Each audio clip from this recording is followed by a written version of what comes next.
Hey, I'm Brian. I'm the content lead at Moment, and today I'm going to show you the 4 ways that I secure more resources for social.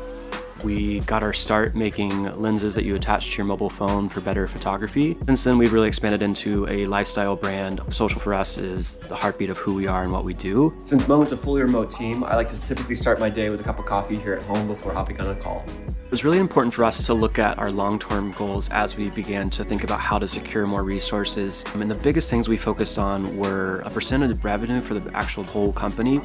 For Moment, social first is probably really different than a lot of other businesses. We've looked to hire talented content creators who are passionate about social. We've got a different person running Twitter and Facebook and YouTube and Instagram. We've found that they've been able to really hone in on what that audience wants. We firmly believe that content drives commerce, so everything our team does is really helping to drive revenue and sales for the business and also just build the brand into something bigger than what it is already.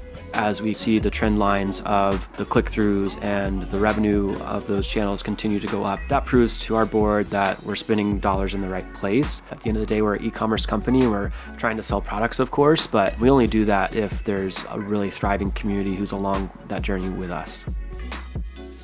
Bandwidth is such an important conversation to have. Some of the ways that we've gone about trying to really establish good boundaries is templatize what we do and work with those other stakeholders to help them understand what the scale and the scope of the campaign is. We also have to take that back and look at, okay, what was the successful about this? And if doing something better next time means we need more resources, let's have that conversation to understand that if we've got one more person or 2 extra days to work on this, it could equal this much more revenue. That proves to them that this is not just smoke in the wind, but actually worth our time and effort.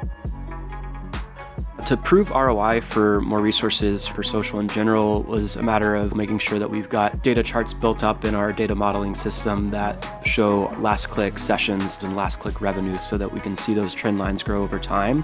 It's one easy way to say, these are growing, so we need to put a little bit more gas on the fire here. And to be able to understand data and provide insights into that data is a really important skill set.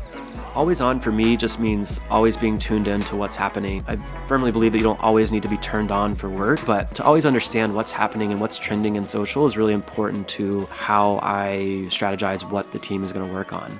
For me, winding down, I love to go to yoga, which also inspires me to think a little more clearly or think a little bit more creatively.